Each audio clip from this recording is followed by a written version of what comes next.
Hour, weekdays after 3 p.m. and try our new Chili Crisp dumplings paired with a premium beverage drink like our new Strawberry Watermelon Lemonade Energy Refresher. Both for just $5 only at Waba Grill.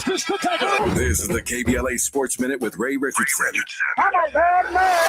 A contract extension for Chargers defensive back Derwin James has made him the highest paid safety in NFL history. The four-time Pro Bowler agreed to an extension Tuesday night that will pay him $75.6 million over the next 3 years. $57.5 million of the deal is guaranteed. James is getting ready for his 8th season with the Chargers. The Oklahoma City Thunder are one win away from facing the New York Knicks in the NBA Finals. OKC beat San Antonio Tuesday night, 127-114 to take a 3-2 lead in the Western Conference Finals. Game 6 is Thursday night in San Antonio. Boston's Joe Mazzulla was voted NBA Coach of the Year. Mazzulla led the Celtics to a 56-26 record in the regular season and the number 2 seed in the Eastern Conference playoffs. If I had a vote, it would have gone to Detroit's J.B. Bickerstaff. The Pistons were 60-22. They were the number 1 seed in the East. No debates, no speculation, just the info you need. That's your KBLA Sports Minute. I'm Ray Richardson on KBLA Talk 1580. Let's celebrate. Y'all did it! Loving each other, needing each other. Hey, Los Angeles. KBLA Talk 1580 is turning 5, and we're celebrating in a big way. Oh my God! Join us Friday, June 19th, Juneteenth, 4 to 7 p.m. at the Beehive for our 5th anniversary bash and Juneteenth celebration. We're talking surprise celebrity guests, a special presentation, and a major announcement you will not want to miss. I can't wait to hear it. Plus, live music, dancing, games, and enough food and drink to keep the party going. Yeah, that's what I'm talking about. Of course, you're welcome to bring your own picnic basket, blanket, and lawn chair. And the best part, it's completely free. But here's the thing. You've got to sign up in advance. Space is limited, so don't wait. Head to KBLA1580.com right now and lock in your spot. Friday, June 19th, the Beehive, KBLA Talk 1580. 5 years strong, and we're just getting started. Happy anniversary, KBLA! Yeah, man!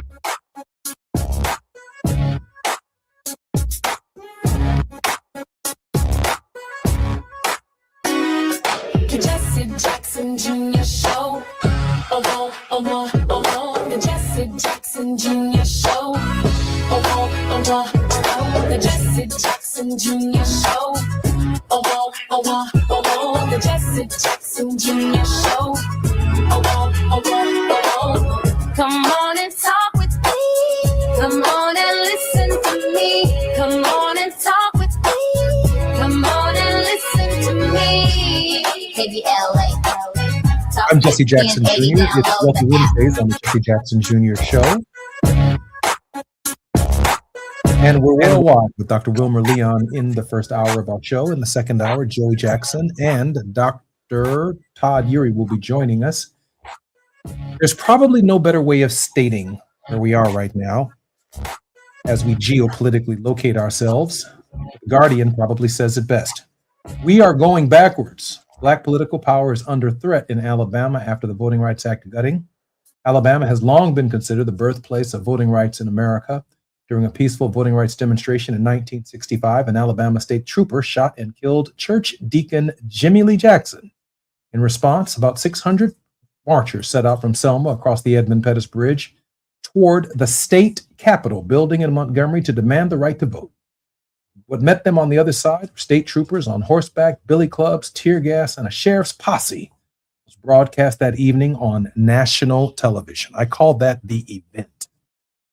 The images from Bloody Sunday produced a moral crisis that President Lyndon Baines Johnson translated into federal law 5 months later, the Voting Rights Act of 1965. Now, in a state where nearly 30% of the population is Black, the legal framework that has supported Black political representation for 6 decades could be dismantled. Last month, Supreme Court decision in Louisiana versus Calais weakened Section 2 of the Voting Rights Act enabling states to redraw congressional maps that protected majority black districts. But it does not stop there. Beyond figures and Congresswoman Sewell's districts, the Calais decision will have deep, long-term consequences for black voters across Alabama. The impact will also be felt at every level of government, in state senate, on county commissions, on school boards, and on issues that bear most directly on black Alabamians, including infrastructure, water access, hospital closures, and prison conditions. Black voters and officials are sounding the alarm that without this representation, life outcomes for black Alabamians will be worse. Dr. Wilmer Leon, this disease is going to be spreading, not just from Alabama and Texas and Mississippi, Tennessee, South Carolina, North Carolina, and the rest of the states. We expect that obviously in the North. Wilmer J. Leon is a political scientist whose primary areas of expertise are black politics, American government, and public policy. For 11 years, he was a lecturer, teaching associate in the political science department at Howard University in Washington, D.C. Currently, Dr. Leon is a nationally broadcast syndicated radio talk show host on Sirius XM Satellite Radio, Channel 126, a nationally syndicated columnist and a regular political commentator on national and international news programs. And he is going to be our new regular contributor on Wealthy Wednesdays, Worldwide with Wilmer Leon. Dr. Leon, welcome forward to the Jesse Jackson Jr. Show, and more specifically to your show, Worldwide with Wilmer Leon. Well, thank you. Thank you so much. I greatly, greatly appreciate it. It is incredibly humbling for me to be in the same space with you. I greatly, greatly appreciate it. And good afternoon, good morning, good evening, whatever you want to do with it with your audience. Hello, everybody. If you're listening to us on the 405, the 101, the 5, the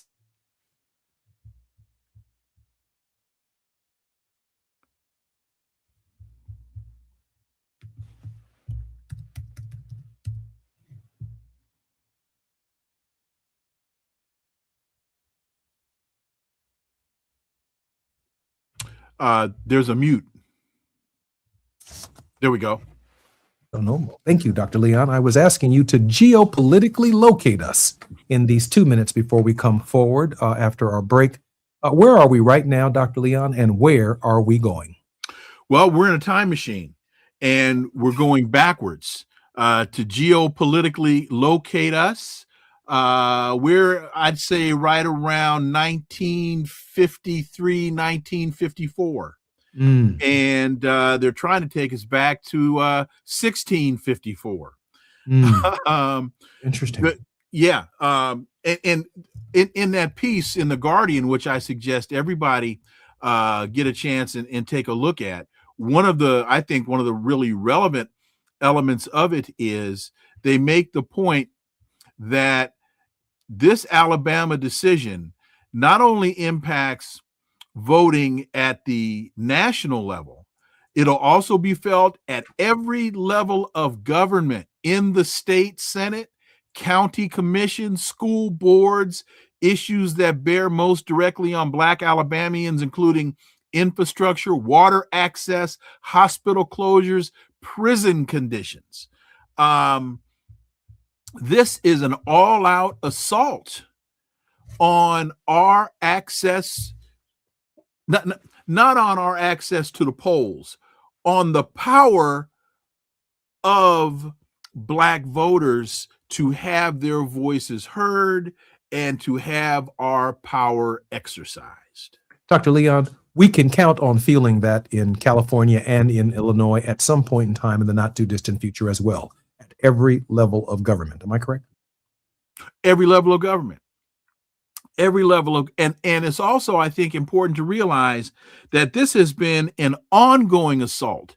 I think it's important for people not to get so caught up in Trump derangement syndrome. He is not the cause. He is the culmination. And this has been ongoing for a very, very long time. Mm-hmm. And so you take what happened in Alabama with Calais, in Louisiana, and you throw Trump in with let's send ICE troops to the polls. There's a whole lot going on here. You're listening to the Jesse Jackson Jr. Show. It's Wealthy Wednesdays with Dr. Wilmer Leon. More when we come forward right here on KBLA Talk 1580. It's It's afternoon drive time with Jesse Jackson Jr. Only on KBLA Talk 1580.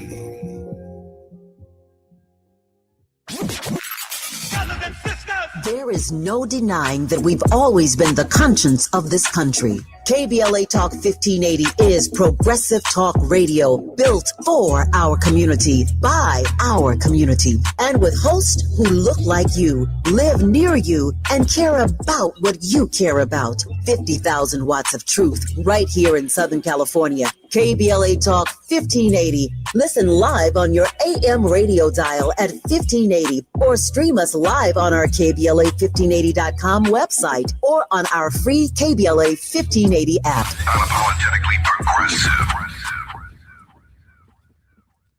Is reviewing life insurance on your to-do list? Now's the perfect time to add it. A friend recently told me that securing life insurance sooner rather than later can help you lock in lower rates for years to come. So I bumped this up on my list and got it done. I called SelectQuote and couldn't believe how easy and affordable life insurance is. I'm 40 and got a $500,000 policy for $16 a month. My husband's also 40 and his $500,000 policy was only $18 a month. Plus, with SelectQuote's same-day coverage, there was no medical exam required, and we were covered by the time we hung up. Knowing I have this checked off my list feels amazing, but the peace of mind knowing my family is protected feels even better. Call SelectQuote at 1-800-729-7070. That's 1-800-729-7070. Or go to SelectQuote.com to get your free quote today. That's 1-800-729-7070. Details on example rate at SelectQuote.com. When did watching TV go from a way to relax to a complicated chore? Well, if you're sick of huge cable bills or endlessly searching for the show everyone's talking about, then welcome to Philo. Philo's the streaming service that respects both your time and your wallet, without needing to cut the stuff you actually love to watch. This means live TV for more than 70 channels like Hallmark, History, A&E, and Lifetime, plus a huge library of blockbuster movies and classic shows, and an easy-to-use unlimited DVR that lets you save anything you want and skip all the ads when you watch. The best part? You get all this for just $25 a month when you sign up at Philo.tv. No hidden fees, no long contracts, just a genuinely great deal. And new users can try it completely free for 7 days. So head to Philo.tv, that's PHILO.tv, and experience a better way to TV. Subscriptions auto-renew at monthly rate plus applicable taxes. Cancel anytime. See terms at Philo.tv. Now back to more of Jesse Jackson Jr. on KBLA Talk 1580. The Jesse Jackson Jr. Show. The Jesse Jackson Jr. Show. The Jesse Jackson Jr. Show. The Jesse Jackson Jr. Show. King Volley, drop the beat. Come on and talk with me. Come on and listen to me. Come on and talk with me. Come on and listen to me. KBLA Talk 1580. I'm Jesse Jackson Jr. Welcome forward to Wealthy Wednesdays and Worldwide with Dr. Wilmer Leon. Dr. Leon, welcome forward to the Jesse Jackson Jr. Show and to your show, Worldwide, on Wednesdays with Dr. Wilmer Leon. Dr. Leon, welcome to the show. Thank you, my brother. Greatly appreciate it. Dr. Leon, I try to share with people that if you have gangrene of the big toe, you have to put up a tourniquet to keep the gangrene from spreading to the rest of your foot. Mm-hmm. If you have gangrene that has spread to the rest of your foot, you have to put a tourniquet around the knee because you're likely to lose your leg. But we have to stop the gangrene from extending to the rest of your body. Mm-hmm. If you have thyroid cancer, we need to have surgery to have the thyroids removed. If you have lung cancer, we need to do the same. Brain cancer is nearly inoperable, but cancer usually spreads to other parts of the body. As a cancer survivor, I understand exactly what you're saying. Well, you will remain forever in my prayers. I didn't want to use an example that might hit so close to home, but the fact of the matter is, in our body politic, Alabama is showing us, Tennessee is showing us, and South Carolina are showing us that the nation's system has a kind of cancer, a kind of spreading disease that no African American elected official, Hispanic elected official, Native American elected official, Asian American elected official is going to be able to escape. The disease is coming your way. And to your point, you can go all the way back to Bush v. Gore. And this is, again, Donald Trump is not the causation, he's the culmination. We have been battling an attack on the electorate since the infamous Powell memo from Lewis Powell, where he talked about corporations need to get more involved in our politics through financing. And we know he wound up on the Supreme Court. We wound up with the Citizens United case. That's why I'm saying when you asked in the open of the show to geopolitically or geolocate us, so we're heading back to the 50s. And now Donald Trump says that he wants to send ICE troops to the polls. That's voter suppression. They keep talking about voter ID laws when there's absolutely zero data to show that people are voting fraudulently. I want to say the number over the past 10 years, the number of incidents of people voting fraudulently is 0.000007 or something like that. 5 zeros. Negligible. Can't even find the person who cheated. No. And one of the things that I don't hear anybody ask is when they talk about fraudulent voting, when was the last time someone was charged with the crime, with the felony? When was the last time someone was prosecuted for fraudulent voting? They can't find that 0.000007 Negro. He can't be found, if he exists at all. Dr. Leon, let me ask you this question. And this question centers around our voices. Mm-hmm. If the district that Wilmer Leon is elected from votes for Wilmer Leon in his authentic self, the exact same person that we hear on the radio would be the exact same person who would be representing us in the state Senate and in the Congress of the United States or in the United States Senate. That Correct. Would be Wilmer Leon. Correct. So what kind of a district makeup, and I got to ask these questions kind of quickly because I want to get to a point here. What kind of a district makeup, what would a district have to look like in order to have your voice on the floor of the Congress speaking for us? What does that district look like? Who votes for Wilmer Leon?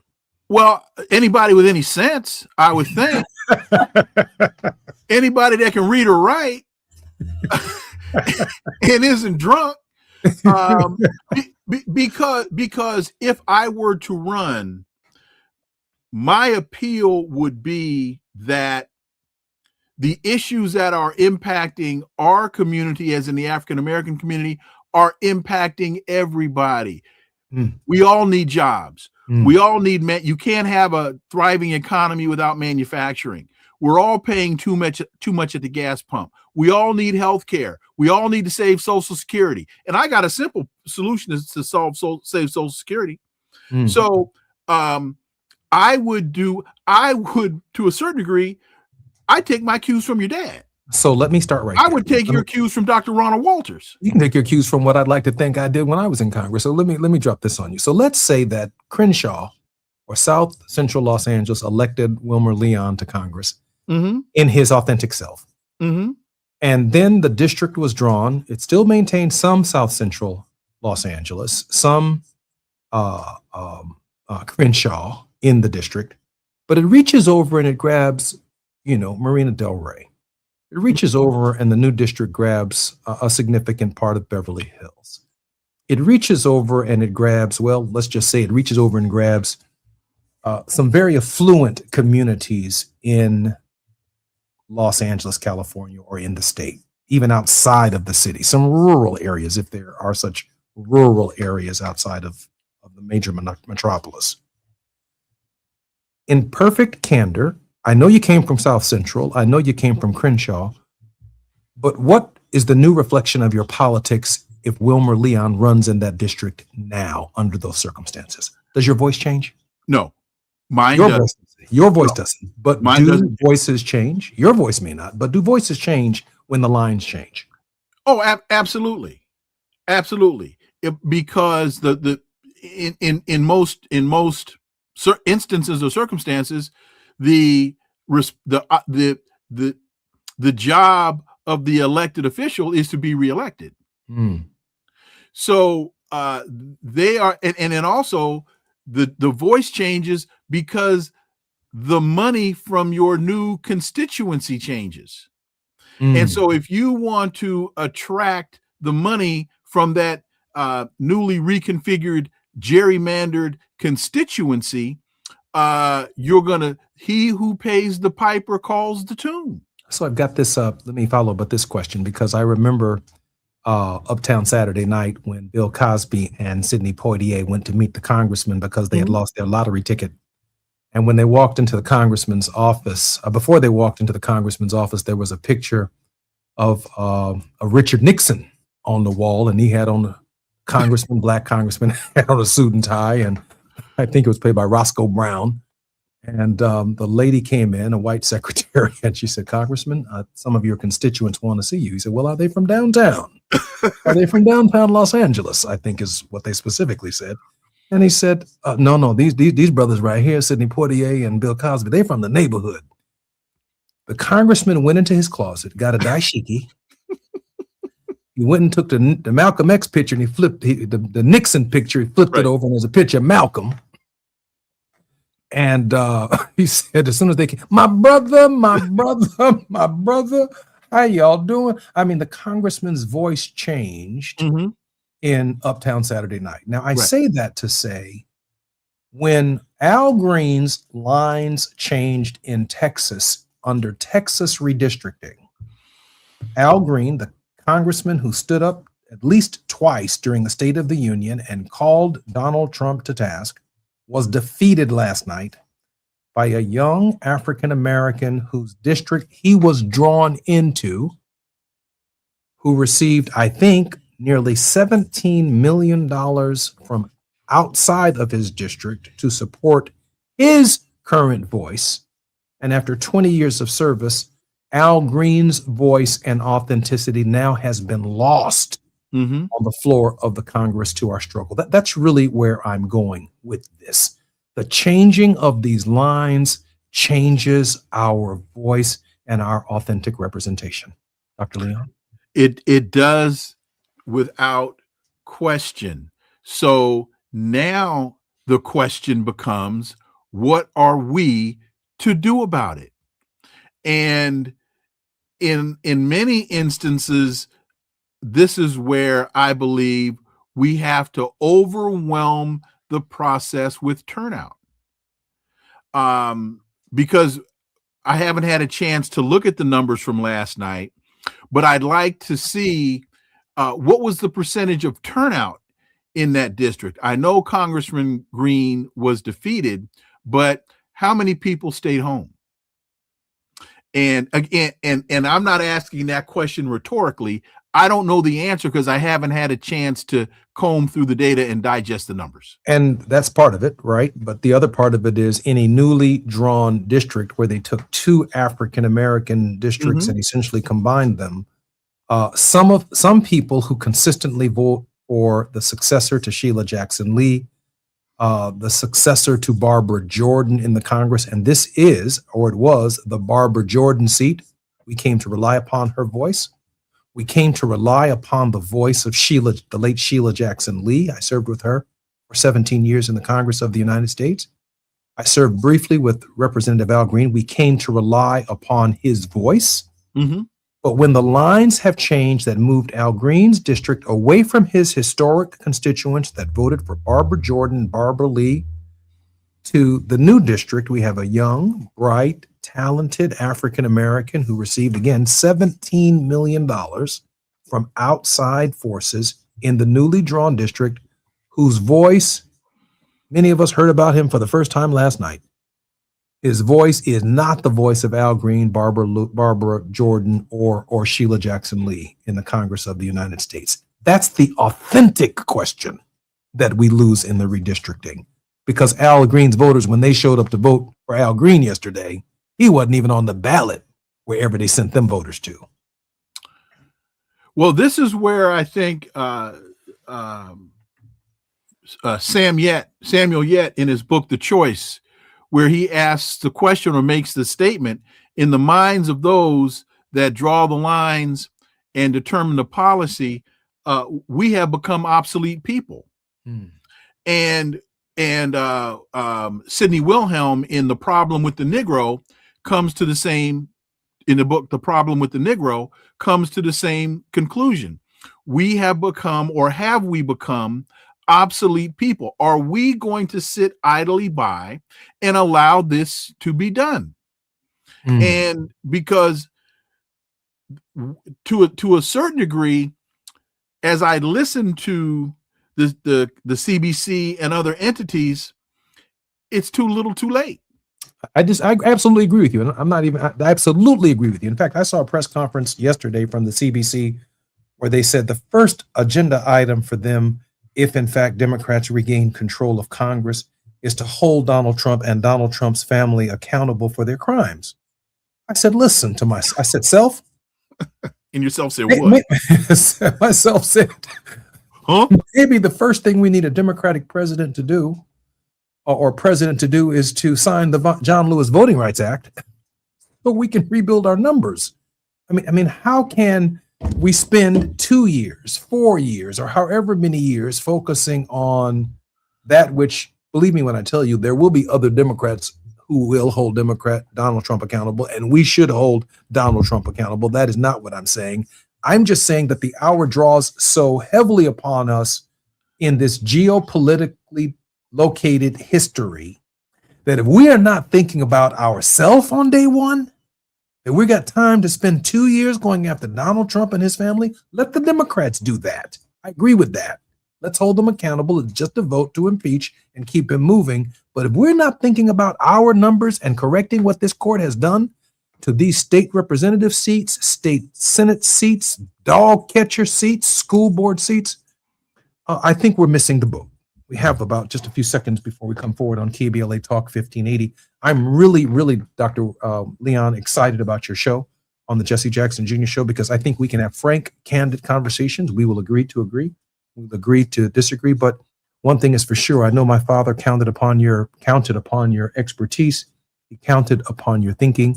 He counted upon your wise counsel. And I'm just grateful that you're giving it to us right here at KBLA Talk 1580. I'm Jesse Jackson Jr. When we come forward on KBLA, it's Wealthy Wednesdays on the Jesse Jackson Jr. Show. We're worldwide with Dr. Wilmer Leon. We're going to take a dip over to the Gaza Strip and some other parts of the world when we come forward.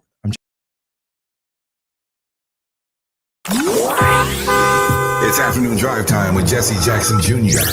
Only on KBLA Talk 1580.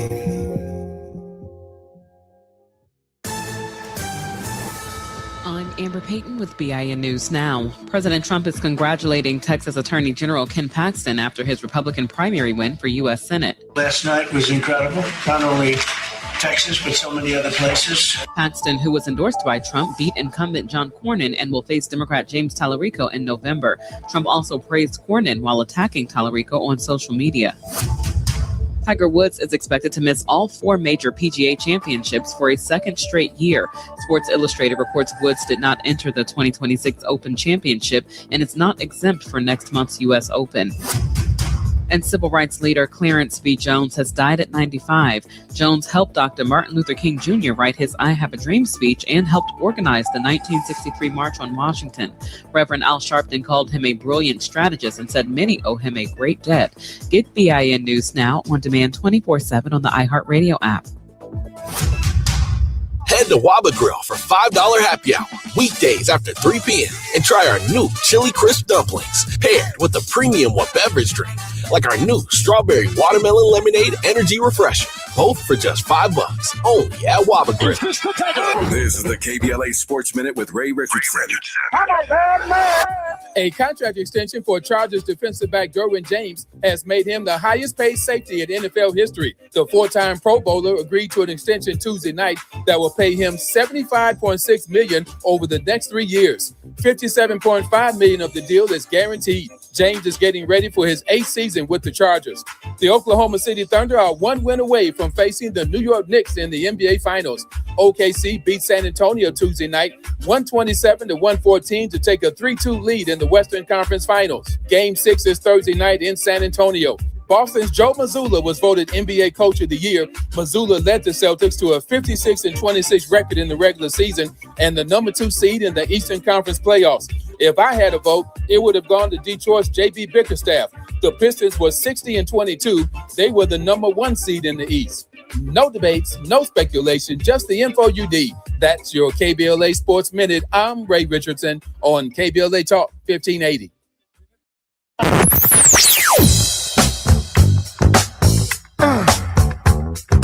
This is KBLA Talk 1580. Talk radio. That's music to your ears. We're unapologetically progressive. KBLA Talk 1580. We've got a lot to talk about. Hi, I'm Zoe Williams, aka the Voice of Reason, encouraging you to join me weekdays from 7 to 9 p.m. for the world's most intriguing relationship radio roundtable. Every night, I facilitate and encourage our loyal listeners to participate in the most engaging relationship discussions you'll hear anywhere. So make it a point to rendezvous with me, Zoe Williams, the Voice of Reason, Monday through Friday, 7 to 9 p.m. Pacific Standard Time. Trust me, your relationships will never be the same. The VOR is on fire tonight. Unapologetically progressive. KBLA Talk 1580. We've got your black. Let's be real. For too long, too many of our students have sat in overcrowded classrooms in underfunded public schools. But as head of the San Diego School Board, Richard Barrera changed that. Under Barrera's leadership, student literacy rose from the state average all the way to number 1 among major urban school districts. Barrera led the way for smaller classrooms and for teachers to be paid what they're worth. Barrera funded more counselors and mental health services, and community schools that teach real-world skills for future jobs. A community organizer who became an education leader to fight for our kids. The only candidate for State Superintendent of Public Instruction. Backed by the 310,000 classroom educators of the California Teachers Association. Vote Democrat Richard Barrera for State Superintendent. Ad paid for by California Teachers Association Independent Expenditure Committee. Not authorized by a candidate or committee controlled by a candidate. Don't wait until election day to vote. You have several easy, convenient options to make your voice heard. Vote early at any of the official ballot drop boxes or vote in person. Visit plan.lavote.gov to learn more. Brought to you by the Los Angeles County Registrar. Going to a World Cup match in LA this summer? Ditch the parking stress and ride Metro. With direct service from across LA County, it's the easy way to get there for just $1.75 each way. Hear that? That's the sound of your life. Perfectly imperfect. Beating in rhythm to the world you've created. But every time you drive after drinking, music gets drowned out. Your life sounds pretty great. Don't let a buzz ruin it. Buzz driving is drunk driving. Don't drive buzzed. A message from NHTSA and the Ad Council. My name is Cynthia Mitchell. I've been an emergency room nurse in Los Angeles County for 25 years. I've been there through every fire season, every outbreak, every earthquake. Every time Los Angeles needed us, the doctors and nurses of Los Angeles County showed up. And right now, I'm seeing another disaster coming. Trump's cuts to Los Angeles County's healthcare system are a public health crisis in the making. Medi-Cal, public hospitals, disaster preparedness are all at risk. But we can stop it. Measure ER fights back against these cuts. For a half a penny, we keep emergency rooms open, care within reach for working families, and doctors and nurses serving the communities we love. When you vote yes on Measure ER, you're not just voting for health care, you're voting for LA. Vote yes on Measure ER by June 2nd. Ad paid for by Yes on ER, Restore Healthcare for Angelinos, sponsored by St. John's Community Health and Health Justice Action Fund. Ad committee top funder, St. John's Community Health. Let's celebrate. Y'all did it! Loving each other, needing each other. Hey, Los Angeles, KBLA Talk 1580 is turning 5, and we're celebrating it a big way. Oh my God! Join us Friday, June 19th, Juneteenth, 4 to 7 p.m. at the Beehive for our 5th anniversary bash and Juneteenth celebration. We're talking surprise celebrity guests, a special presentation, and a major announcement you will not want to miss. I can't wait to hear it. Plus, live music, dancing, games, and enough food and drink to keep the party going. Yeah, that's what I'm talking about. Of course, you're welcome to bring your own picnic basket, blanket, and lawn chair. And the best part, it's completely free.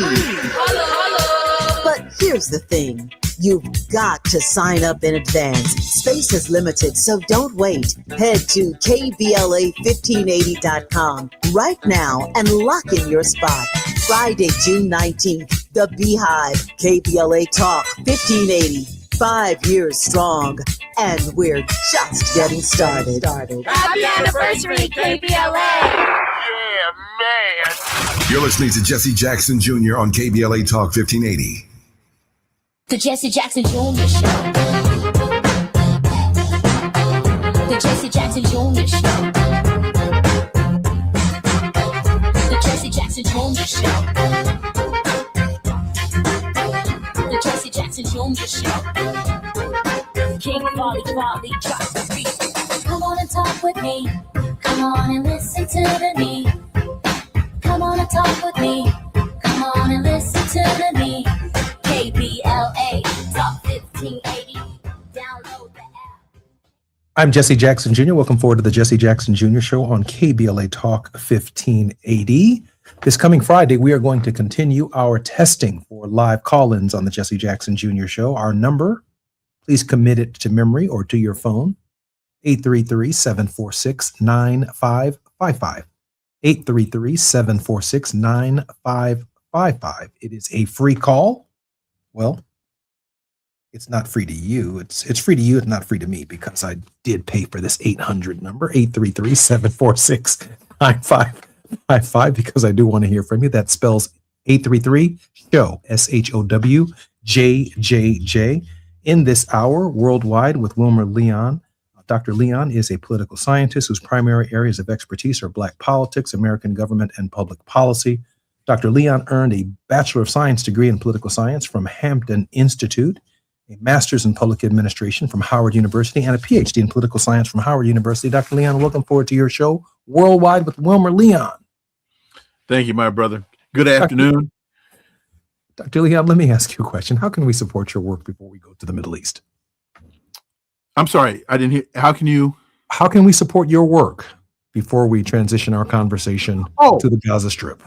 Very simply, tune in Saturdays from 11 to 2 p.m. Eastern on Sirius XM 126 Urban View. The show is Inside the Issues, and what you're hearing here, you'll hear there. Absolutely. Dr. Leon, you're also an author. Can you share with us a little bit about your book? Sure. The book, Politics, Another Perspective. In fact, here we go. Commentary and analysis on race, war, ethics, and the American political landscape in the age of Obama. Don't know if that's coming through clearly or not. You can get the book on Amazon. Trying to get here we go. You can get the book on Amazon, and here that is right there. And it's a collection. It's a collection of op-eds that I wrote over the span of about 12 years. And Dr. Ronald Walters wrote the foreword to the book. Dr. Clarence Lusane wrote the introduction to the book. And I think it is still evergreen and relevant to this day. Dr. Leon, let me ask you this question. Do you see Barack Obama's presidency as the zenith, if you will, of Second Reconstruction, and that so much or a significant part of the backlash that we are experiencing as a race is in large measure because of the perception of the progress that his election represented? I don't see his election. Well, first of all, let me say that let me answer the second part of your question first. Newton's third law of motion is for every action, there is an equal and opposite reaction. And so I believe that a lot of what we are experiencing right now is in fact a reaction to the election of President Barack Obama. But I don't know that from a symbolic perspective, I believe that his election was incredibly significant and relevant. But from a policy output perspective, I don't know, particularly on the international front, I don't know that he was nearly as progressive as a lot of people want to make him out to be. You know, I think that's right. I know that we're going to go to the Gaza Strip and talk about some current issues in the Middle East, but I do think that it's important to recognize in this moment that it wasn't like we elected a Black Panther to the presidency. Correct. It wasn't like we elected W.E.B. Du Bois or Paul Robeson. Or Paul Robeson to the presidency, bringing forward some extraordinary reform, or Martin Luther King Jr., who advocated for a transformation of values and the entire system to the presidency. But the reaction to your point about Newton's third law is almost as if we did. Correct. In other words, we didn't get out of the presidency under Obama what these men advocated for, what Fannie Lou Hamer and others advocated for. We did get the symbolic idea that America is a place where we can venture to the highest office in the land, and we did get some fundamental policy changes, including the Affordable Care Act, which covered more people than had been previously covered by government health care. But I don't think that anyone could have anticipated that the return of the Confederacy, the return of this MAGA coalition, the mean-spiritedness that is generated by the present body politic is something that we ever anticipated by having, quite frankly, amongst our leaders, the most conservative elected president amongst Black leaders ever. In other words, someone who was totally positioned to receive votes and to make people feel good about themselves in the moment. It has not transitioned or translated into the policies necessary to wipe out poverty, to wipe out militarism, or to wipe out racism in this country. In fact, that truth remains true, that it has only exacerbated it. Would you agree with that? And to call, I agree with you 1,000%. And to call Trump conservative, you're kind. Well, I was calling Obama conservative amongst the Black leaders who could have been the president. He was the conservative, acceptable guy. Okay, I mean, there we go. Okay. He was the Harvard guy that we sent you, that you told us this is what we could do and become. He didn't get up there and hold his fist up with no black glove and say it's time for a change. He did not do that. No. In fact, folks, go back and read his Nobel acceptance speech, where he recognizes Dr. King, but then says, "Yeah, but." Man, you can't yeah, but Dr. King. Dr. King said, Dr. King said he accepted his Nobel Peace Prize on behalf of the millions of Negroes who were struggling in the South and in our country under the labor of racism, oppression, and all the isms that came with it. He said, I can't accept this award for myself. Brock said, this is my trophy. And President Obama said, I stand here on those shoulders, but you must remember, I am an American president. Oh, okay. That's what he did. Well, that right there tells you all you need to know.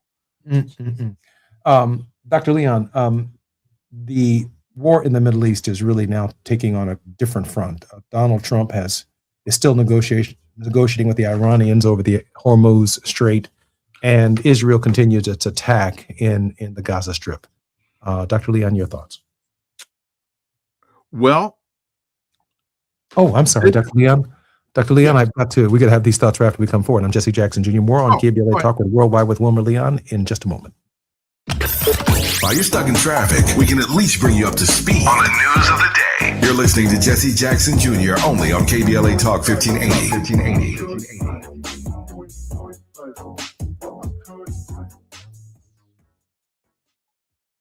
His mother was a teacher and activist.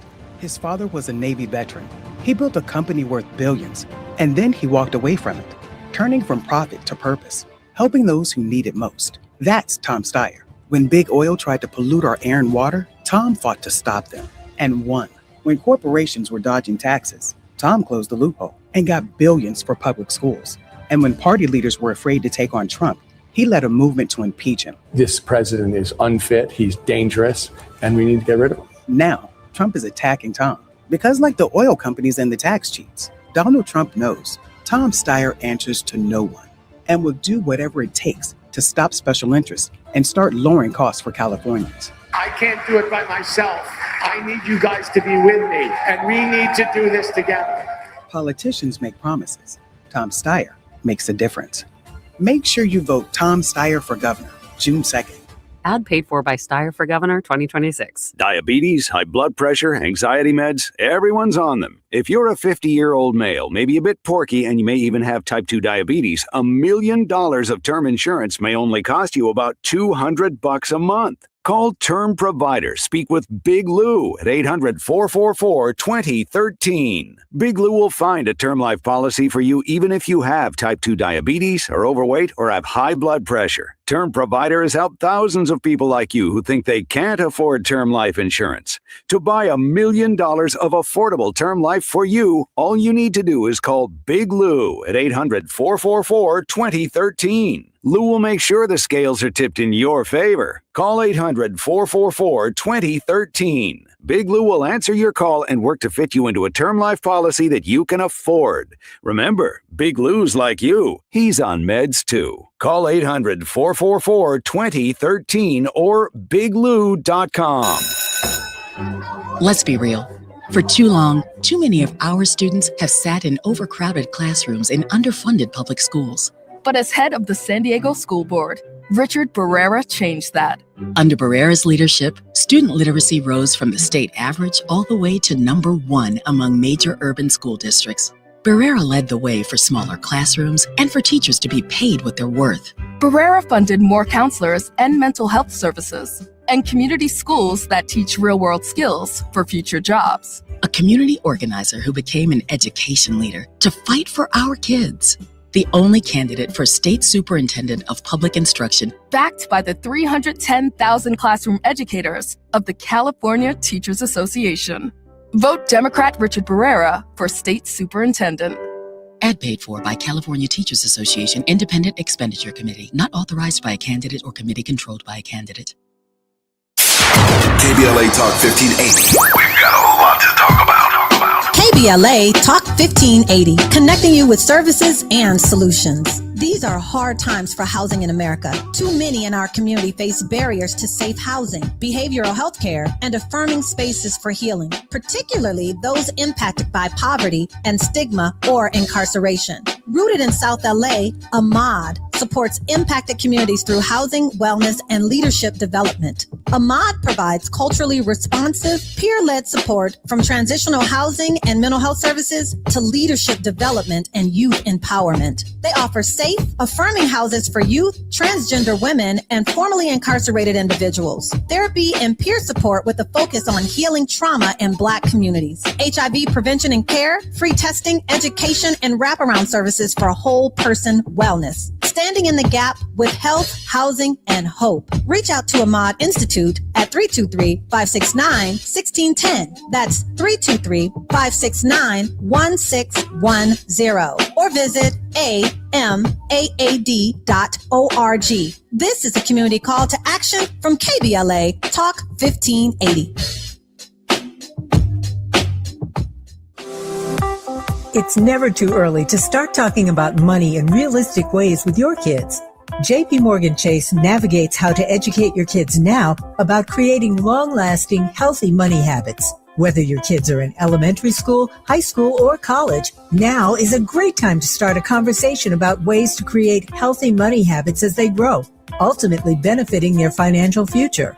Talking about money in a realistic way to support your kids' lifestyle and dreams, your first banking account geared towards high school or college. It's never too early. Explaining the basics, what you earn and what you spend, building financial confidence starts with getting organized. Learning and practicing vital money skills now will stay with them for life. Tools they will have to stay on top of their finances and achieve their goals. This segment is sponsored by JP Morgan Chase.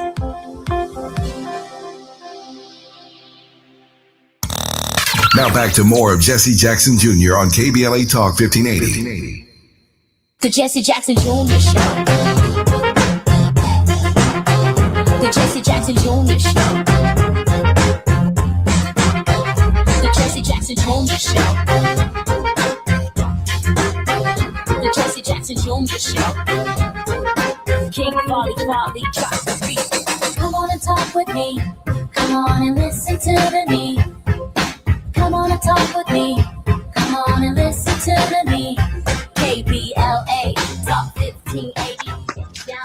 I'm Jesse Jackson Jr., your worldwide with Dr. Wilmer Leon on the Jesse Jackson Jr. Show. I'm very grateful that Professor Leon is our very special guest today. You can listen to Dr. Leon on nationally broadcast radio talk show host on Sirius XM Satellite Radio Channel 126. He's a nationally syndicated columnist and a regular political commentator on national and international news programs.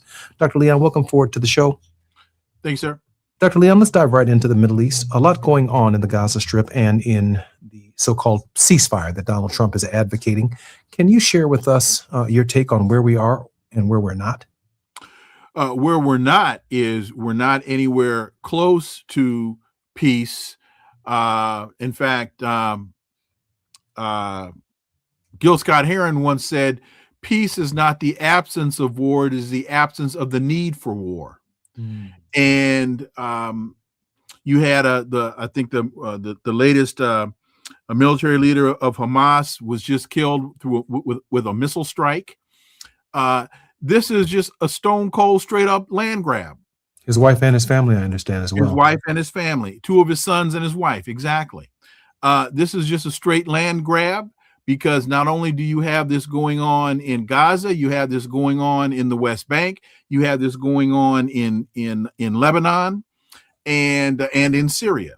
And this is a land grab facilitated with the assistance of American taxpayer dollars. And under no circumstance should we ever be paying for genocide. Dr. Leon, these arguments and these issues are prescient in the midterm elections. Al Green ran against an AIPAC candidate. I had to deal with an AIPAC candidate in the 2nd Congressional District. Hundreds of millions of dollars of outside money are actually engaged in African-American politics at this hour to determine votes that could impact the crisis in the Middle East. Your thoughts about the outside influence and the outside money that's really running these campaigns? Well, we should be screaming about this at the top of our lungs. In April of 24, yeah, I think in April of 24, AIPAC ran an article in the New York Times saying they were going to invest $100 million into the Democratic primary process to unseat what they considered to be unsympathetic Democrats. They told us this. They were going to invest $100 million into our election. And the CBC didn't say a damn thing. I don't think the CBC thought that the $100 million was coming against them because they have historically been supportive of AIPAC. In fact, I have actually experienced and witnessed this process myself. I mean, I believe in Israeli security. I believe in a two-state solution. Chris Van Hollen wrote a really interesting piece this week as well. Dr. Leon, did you want to comment on what Chris had to say? Well, we've gotten to the point now where if you talk about a two-state solution and a Palestinian state isn't sovereign and able to defend itself, then what do you have? So my question is, what about a democratic Israel? Why not a democratic Israel?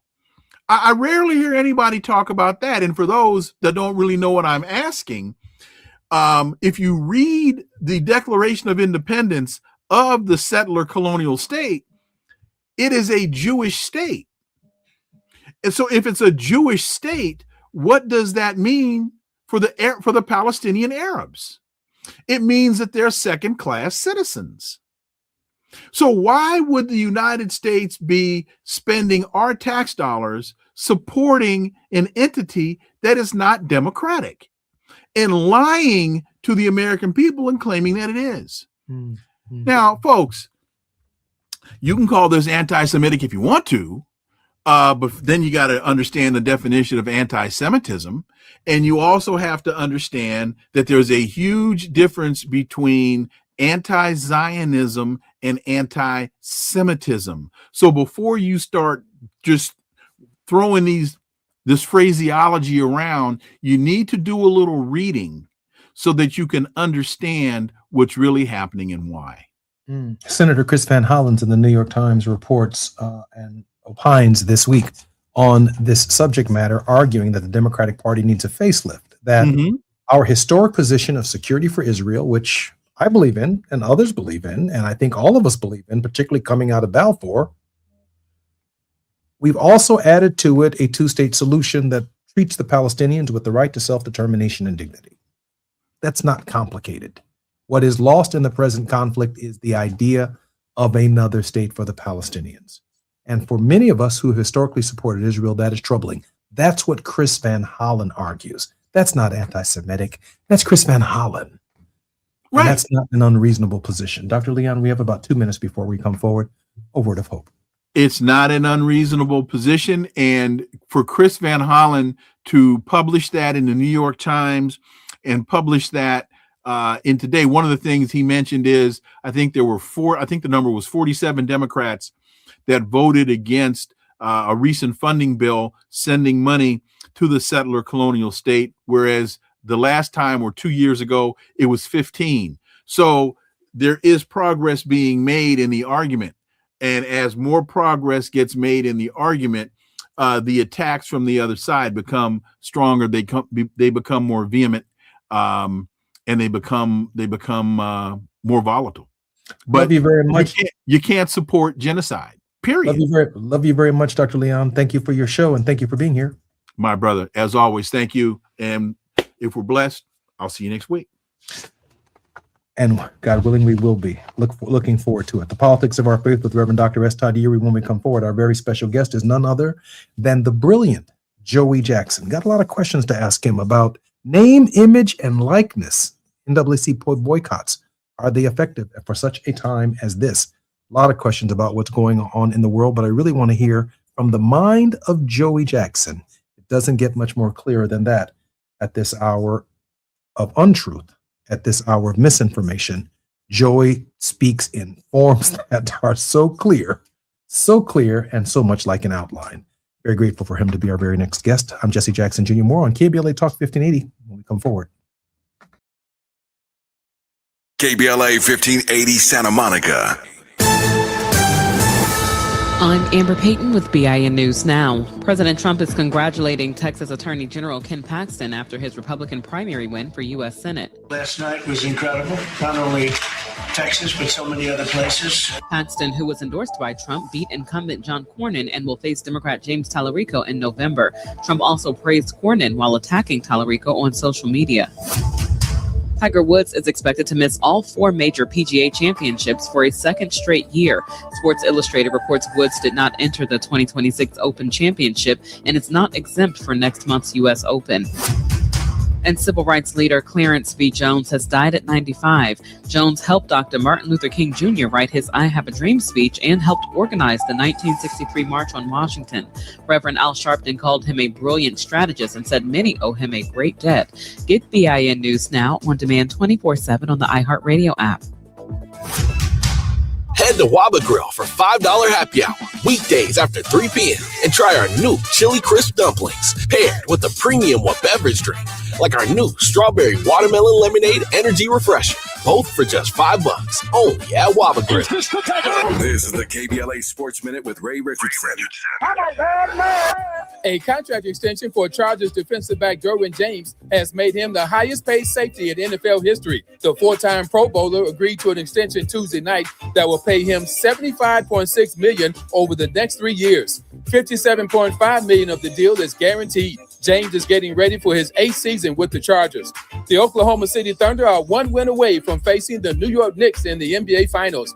OKC beat San Antonio Tuesday night, 127-114 to take a 3-2 lead in the Western Conference Finals. Game 6 is Thursday night in San Antonio. Boston's Joe Mazzulla was voted NBA Coach of the Year. Mazzulla led the Celtics to a 56-26 record in the regular season and the number 2 seed in the Eastern Conference playoffs. If I had a vote, it would have gone to Detroit's J.B. Bickerstaff. The Pistons were 60-22. They were the number 1 seed in the East. No debates, no speculation, just the info you need. That's your KBLA Sports Minute. I'm Ray Richardson on KBLA Talk 1580. When the story gets twisted, who's going to tell the truth? When they cut the microphones, who's still talking? When history gets rewritten, who remembers what really happened? We do. KBLA Talk 1580. Black media isn't just important right now, it's essential. Because when mainstream outlets move on, we stay. When the headlines ignore our communities, we don't. When decisions are being made that affect Black lives in our schools, our neighborhoods, our economy, KBLA is in the room. This is more than radio. This is a lifeline, a record, a rallying cry. Black stories, Black voices, Black power. The heat is on. On the air and in the culture. KBLA Talk 1580. Stay connected. Stay informed. Stay loud. Stand up!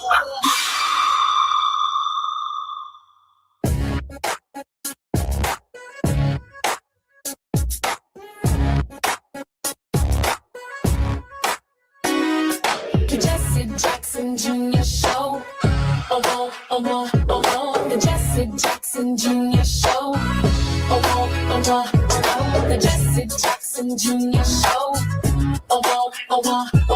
The Jesse Jackson Jr. Show. Come on and talk with me. Come on and listen to me. Come on and talk with me.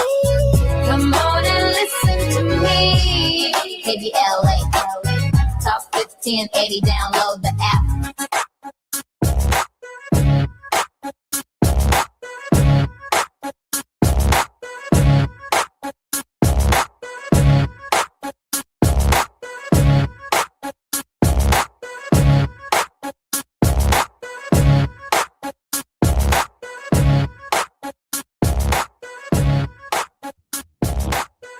I'm Jesse Jackson Jr. Welcome forward to the Jesse Jackson Jr. Show on Wealthy Wednesdays. An amazing conversation with Dr. Wilmer Leon. If you're listening to us on the 405, the 101, the 5, the 10, the 118, or the 110, we are here at KBLA Talk 1580. I'd like to think we're making nothing but sense.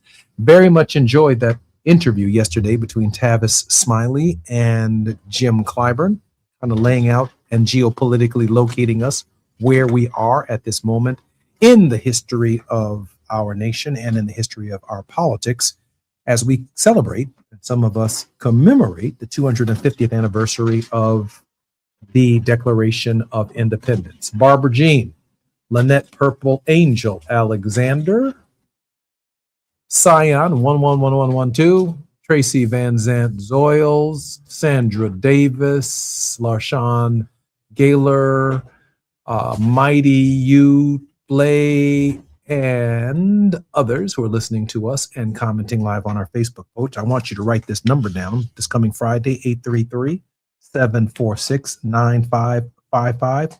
833-746-9555. This Friday, we'll be testing the technology to receive your phone calls and bring you in on some of our prescient debates and discussions from this past week, as well as any thoughts that might be on your mind here at KBLA Talk 1580.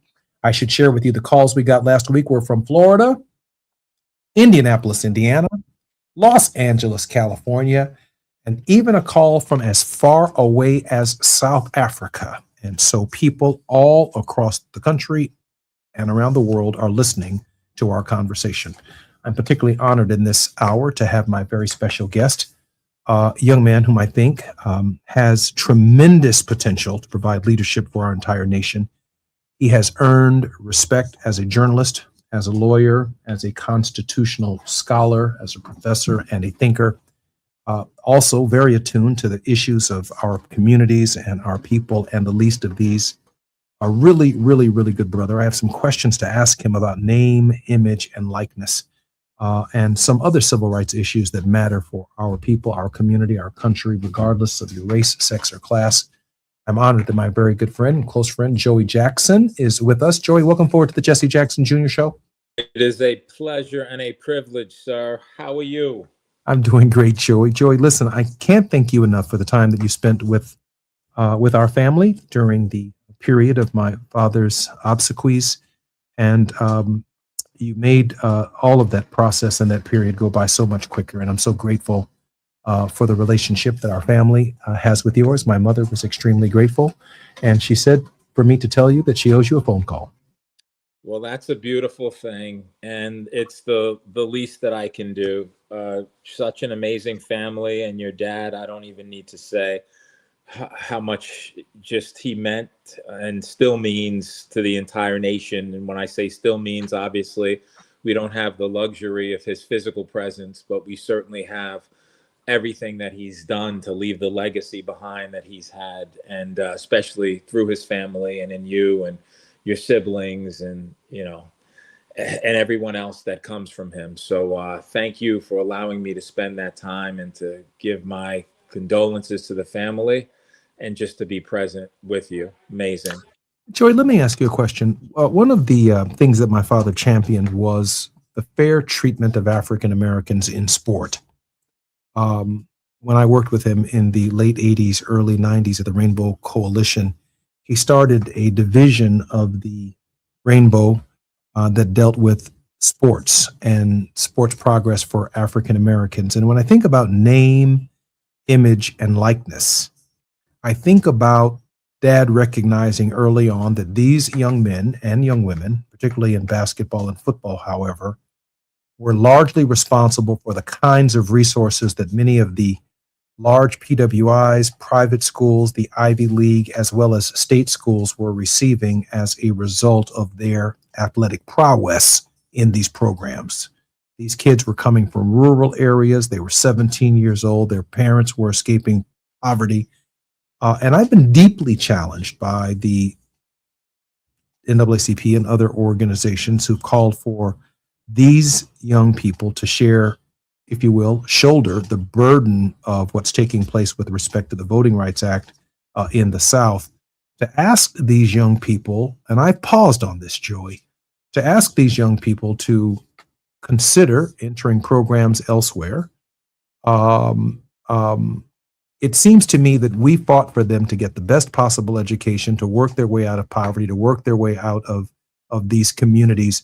And while I recognize that name, image, and likeness are real civil rights issues and really personal to them because of the opportunities that it provides, I think the best use of our civil rights organizations are at larger targets and not the conversation that has us challenging one athlete at a time. Joey, your initial thoughts and counsel.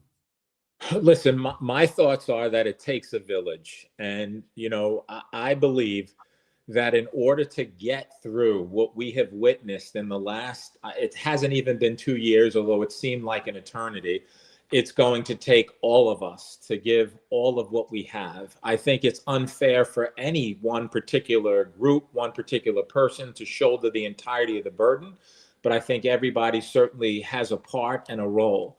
If we're going to get out from under the abuses that we've endured There's just so many of them. I just don't even know where to begin.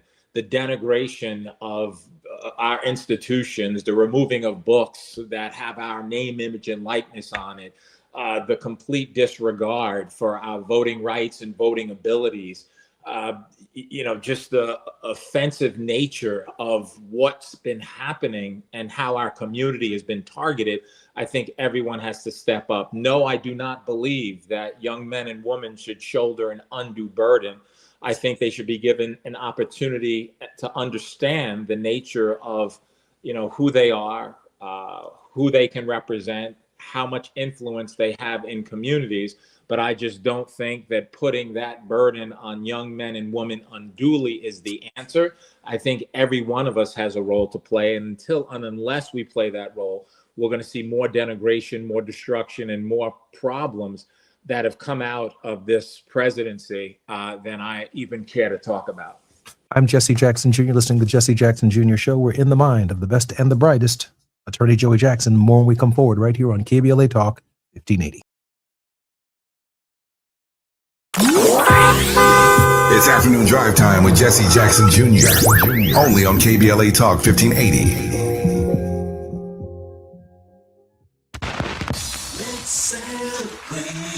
Y'all did it!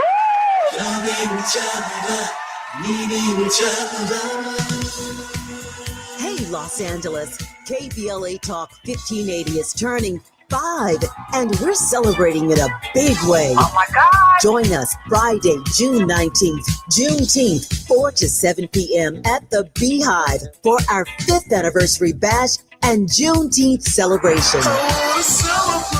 We're talking surprise celebrity guests, a special presentation, and a major announcement you will not want to miss. I can't wait to hear it. Plus, live music, dancing, games, and enough food and drink to keep the party going. Yeah, that's what I'm talking about. Of course, you're welcome to bring your own picnic basket, blanket, and lawn chair. And the best part, it's completely free.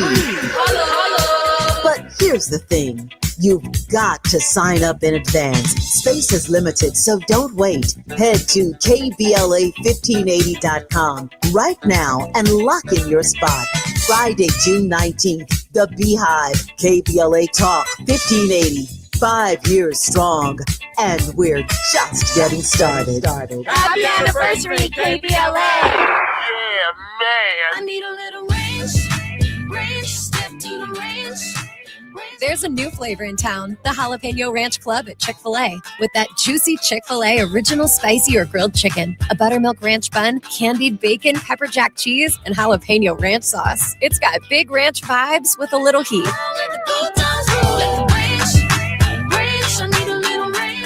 Chick-fil-A's new Jalapeno Ranch Club, available for a limited time only. Order ahead on the Chick-fil-A app. Is reviewing life insurance on your to-do list? Now's the perfect time to add it. A friend recently told me that securing life insurance sooner rather than later can help you lock in lower rates for years to come. So I bumped this up on my list and got it done. I called SelectQuote and couldn't believe how easy and affordable life insurance is. I'm 40 and got a $500,000 policy for $16 a month. My husband's also 40 and his $500,000 policy was only $18 a month. Plus, with SelectQuote's same-day coverage, there was no medical exam required and we were covered by the time we hung up. Knowing I have this checked off my list feels amazing, but the peace of mind knowing my family is protected feels even better. Call SelectQuote at 1-800-729-7070. That's 1-800-729-7070. Or go to SelectQuote.com to get your free quote today. That's 1-800-729-7070. Details on example rate at SelectQuote.com. Now back to more of Jesse Jackson Jr. on KBLA Talk 1580. The Jesse Jackson Jr. Show. The Jesse Jackson Jr. Show. The Jesse Jackson Jr. Show.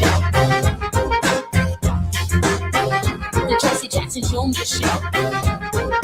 King Volley, drop the beat. Come on and talk with me. Come on and listen to me. Come on and talk with me. Come on and listen to me.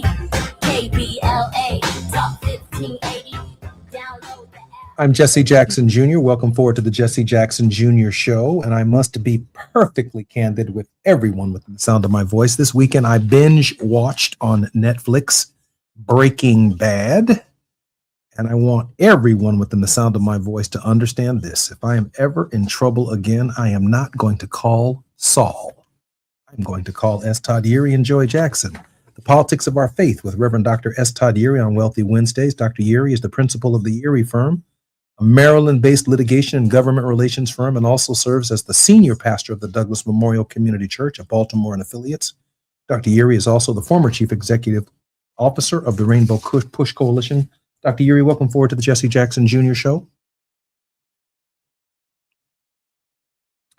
Dr. Yeary is on the move. I think he's muted. Yeah. And hi, Dr. Yeary. Welcome forward to the show. And also joining us is nationally recognized attorney who has for more than 2 decades represented individuals in labor unions in state and federal court. Mr. Jackson and his associates have represented a diverse group of clients under the glare of cameras, as well as those who have never attracted public attention. He has built an outstanding career as a defense lawyer, representing clients who have fallen into high-stakes personal and professional crises, as well as those who are average citizens in need of his fierce and benevolent counsel. Attorney Joey Jackson, welcome forward to the Jesse Jackson Jr. Show. Pleasure to be here, sir. Pleasure to be here. So glad that you are both here. I can tell you I saw Better Call Saul this weekend, right after Breaking Bad, and I know the best counsel in my presence is both Dr. Yeary and Joey Jackson. Gentlemen, welcome forward to the show. So good to be with you. Joey, let me ask you this question. I think Todd has been muted. I have to get Todd to unmute himself. Joey, there's a lot going on structurally in the country with respect to the Voting Rights Act of 1965. And you said in the previous segment of the show that there are too many issues for which you can address in the time that's limited on these mediums or any other medium because they are so profound and they are so pervasive. Joey, if you had to organize how we approach or should approach our thinking in terms of priorities in this hour as we try and fight and champion the cause and stop the hemorrhaging of what's taking place, how would you organize that, Joey? I think the organization starts with awareness. This is a moment that is a critical challenge to all of us.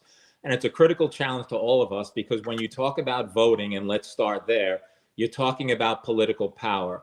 When you're talking about political power, you're talking about economic empowerment. Why? Because of the government and its resources, because of government contracts, because of the leverages and the powers of governments and what programs could be instituted. When you talk about voting and you have people who are in power, you look at these, let's talk about DEI, diversity, equity, and inclusion. That is something that should be celebrated. That is something that your dad was all about with the Rainbow Coalition in a broad tent that welcomed everyone from every crevice of the community, that empowered and uplifted people. So if we're talking about attacking the issues, we have to start with the issue of voting and awareness. Awareness how? Making people understand that they matter, making people understand that coalitions matter, that exercising the right that has been fought for matters, talking to young people, having them really coalesce around the point and see what exactly can happen when you don't vote, how programs can be dismantled, how communities can suffer, how we could have this issue of redistricting where you're having districts that literally, because of the Supreme Court's recent ruling, are being attacked and diminished, how voters are being disenfranchised and votes being suppressed because of what they're doing, that is various localities and states and communities in terms of targeting African American and people of color so that they get diluted voting. And so I think if we're going to have any discussion about this and where we start, it starts with a general awareness. And if we get that awareness and we have people buy in and understand their value, their significance, their meaning, their contribution, we can start to build communities that understand and recognize that when we empower people, we empower ourselves. Joey, let me ask you this question. I know Todd's going to be with us in just a moment. I think he's in transit. My dad used to say that there's no such thing as a narrow Supreme Court decision. He said, for example, that Plessy versus Ferguson was about transportation, but the separate but unequal doctrine ended up at water fountains. It ended up at public accommodations. It ended up on buses. It ended up in every facet of American society.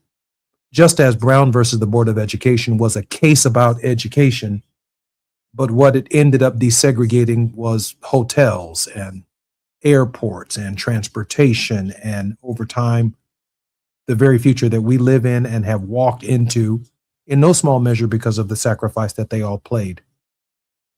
The Robinson or the Louisiana versus Calais decision is about congressional districts. It is about, in the remand from Alabama, about state representative districts. But it is also a majority opinion. It's also a precedent-setting case. What else beyond voting, Joey, can we expect this decision to have implications on? You mentioned DEI.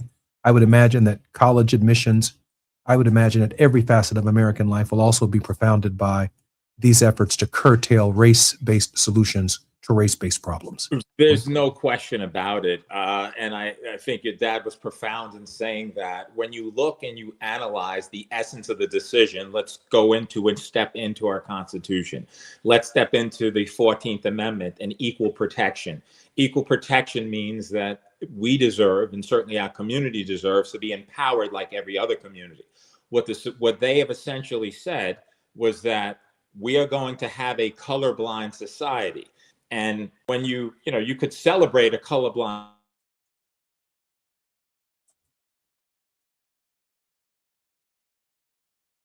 I may have just lost Joey for a moment. I know he'll be joining us in just a second as soon as we work out the technical difficulty. I can only wait for his profound interpretation. But I want everyone to understand, while we wait for Joey to rejoin us, it's not the facts of a case. While we are focused on voting because of Louisiana versus Kay, again, in Plessy versus Ferguson, the case was about transportation. But the holding, the precedence of the case, was the legality of separate and unequal facilities. And that's why we had to desegregate lunch counters, desegregate hotels, desegregate recording venues. It's why Jackie Robinson had to break into the majors, because baseball was an all-white male sport. It's why African Americans ended up playing for the Globetrotters and couldn't play in the NBA until blacks began to break into the NBA. Every facet of American life during Jim Crow was impacted by the separate and unequal decision, including sitting in a restaurant next to people who were of a different race, a different color. You couldn't go to clubs. You couldn't use public facilities. It was devastating until Brown versus the Board of Education overturned the decision, 14th Amendment, equal protection of the laws, and it gave birth to the modern civil rights movement to implement the Supreme Court's decision. The implementation of that decision led to what? Blacks being able to go to the University of Georgia, the University of Alabama, the University of Mississippi. It forced Harvard and Yale to come up with programs to allow our students who are capable of going to law school and learning how to become doctors and become teachers and professors to get an education at these institutions. It also laid the foundation at the end of First Reconstruction for the HBCUs themselves, because since we couldn't go to school with them, we ended up creating what? Our own schools, mostly headed by preachers who became the first university presidents of many of these historically black college, until, of course, my good friend, Dr. William Harvey, helps change the model, where now the presidents of HBCUs are usually businessmen and businesswomen who know how to raise money and expand historically black college and university education. But the point is that the umpire, if you will, of the Constitution is the Supreme Court of the United States. Joey, let me welcome you forward to the Jesse Jackson Jr. Show. I was trying to buy some time for you to return. Joey, welcome forward to the Jesse Jackson Jr. Show. Okay, I still have not had Joy, so let me continue. So my thinking here is, while we are focused in this moment at losing congressional seats, when we get beyond this political moment of the midterms and 2028 and beyond, The application of Louisiana versus Calais is wherever a race-based remedy has been used to solve a race problem, the holding of Louisiana versus Calais then kicks in, not on the basis of voting, but to Joey's point, on the basis of color blindness or blindedness. And the reality is there has never been a moment in the history of this country where it has been colorblind. In fact, Dad used to say, the nation is color conscious. And because it's color conscious, we must give some thoughts to the idea of color remedies to ensure that we all participate and that we grow together under the 14th Amendment to the Constitution of the United States. I do see Joey's trying to come back into the program. Joey, welcome forward to the Jesse Jackson Jr. Show. You Just got before we me. lost you, you were talking about color blindedness. The third time's the charm. Welcome back, Joey.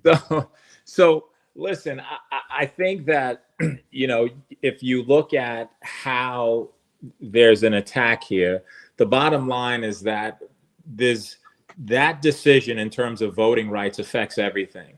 If you're interpreting a constitution that's colorblind, and you're saying now that you're looking at dismantling programs that would have otherwise afforded opportunities. And look, for people like me, it's not lost on me that I not have the opportunities that I've had, right? But for various programs and other things rooms that I was invited into that I may not have been invited into, certainly would not have been invited into without these programs. So let's start here. You mentioned education. So now you have this voting right decision that says, what we're going to do is, unless you can establish that there's an intentional discrimination, not the impact of what happens in the voting districts we established, but it was an intentionally designed to discriminate, then you have no case. Now, how do you prove intentional discrimination when people are going to couch it with a pretext? What's the pretext? We didn't do it and structure a congressional district predicated upon race. We structured it to give a political advantage. And as a result of that political advantage, it may have had an impact upon race, but we didn't do it for that reason. What am I getting at? I'm getting at people disguise things. You know, the way that communities advance, particularly communities of color, is we advance based upon opportunity. One of those opportunities finds itself in education. And so if you're interpreting, as you can interpret that Voting Rights Act decision, proving intentional discrimination, everything has to be established through intentional. We can't use race as any factor. Race is not to be considered. So now what you do is you cut out opportunities in education, and therefore you don't allow people of color to get into institutions of higher learning where they could go and advance, and we can all be better in society. You don't allow people of color into major corporations, which have an influence on economic empowerment and what people are allowed to do in terms of funding their families and communities.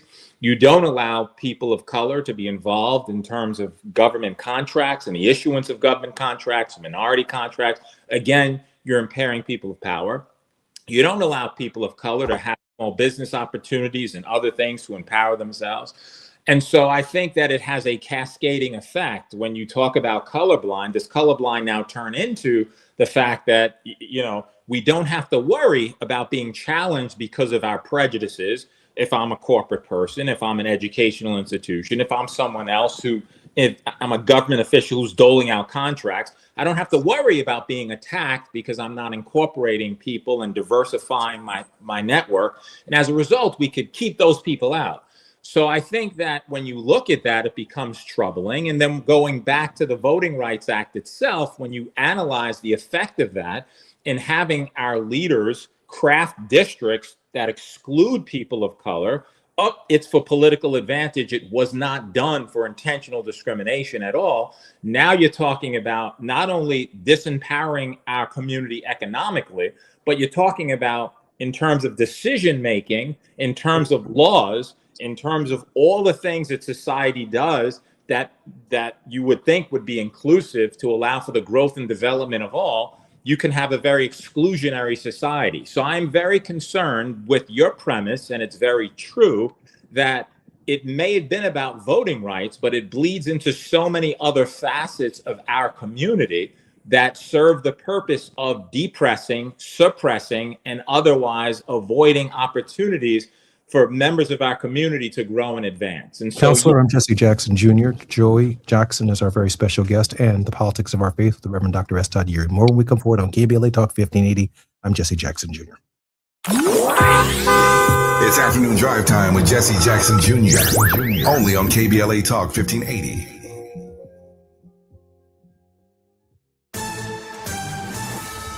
I'm Amber Payton with BIN News Now. Black Congressman Christian Menifee has won the Democratic primary runoff in Texas' 18th district, defeating longtime Congressman Al Green, who is also black. Congressman Green's legacy will outlive any election, and I'm committed to making sure that his legacy remains strong. Menifee blamed redistricting for the matchup. He'll face Republican Ronald Dwayne Whitfield in November. Alabama officials are asking the Supreme Court to let them use a Republican-leaning congressional map for the midterms. A federal court blocked the map, ruling the state intentionally discriminated against black voters. Alabama wants a decision by Monday. And the police union in Louisville, Kentucky has sent Mayor Craig Greenberg a cease and desist letter trying to stop the city's Office of Inspector General from investigating officers. The office, along with a civilian review board, was created after Breonna Taylor, a black woman, was killed during a police raid in 2020. Get BIN News Now on demand 24/7 on the iHeartRadio app. Head to Waba Grill for $5 happy hour weekdays after 3 p.m. and try our new Chili Crisp dumplings paired with a premium beverage drink like our new Strawberry Watermelon Lemonade Energy Refresher. Both for just $5 only at Waba Grill. This is the KBLA Sports Minute with Ray Richardson. A contract extension for Chargers defensive back Derwin James has made him the highest paid safety in NFL history. The four-time Pro Bowler agreed to an extension Tuesday night that will pay him $75.6 million over the next 3 years. $57.5 million of the deal is guaranteed. James is getting ready for his 8th season with the Chargers. The Oklahoma City Thunder are one win away from facing the New York Knicks in the NBA Finals. OKC beat San Antonio Tuesday night, 127-114 to take a 3-2 lead in the Western Conference Finals. Game 6 is Thursday night in San Antonio. Boston's Joe Mazzulla was voted NBA Coach of the Year. Mazzulla led the Celtics to a 56-26 record in the regular season and the number 2 seed in the Eastern Conference playoffs. If I had a vote, it would have gone to Detroit's J.B. Bickerstaff. The Pistons were 60-22. They were the number 1 seed in the East. No debates, no speculation, just the info you need. That's your KBLA Sports Minute. I'm Ray Richardson on KBLA Talk 1580.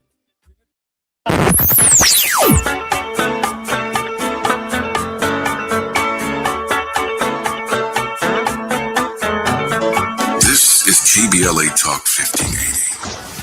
Talk radio that's music to your ears. We're unapologetically progressive. KBLA Talk 1580.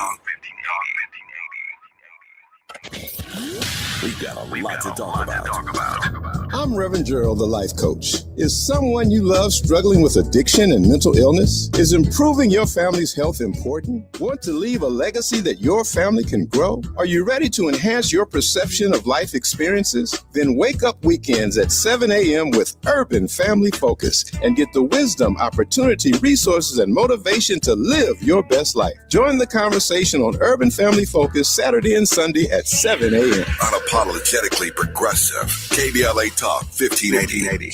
We've got your black.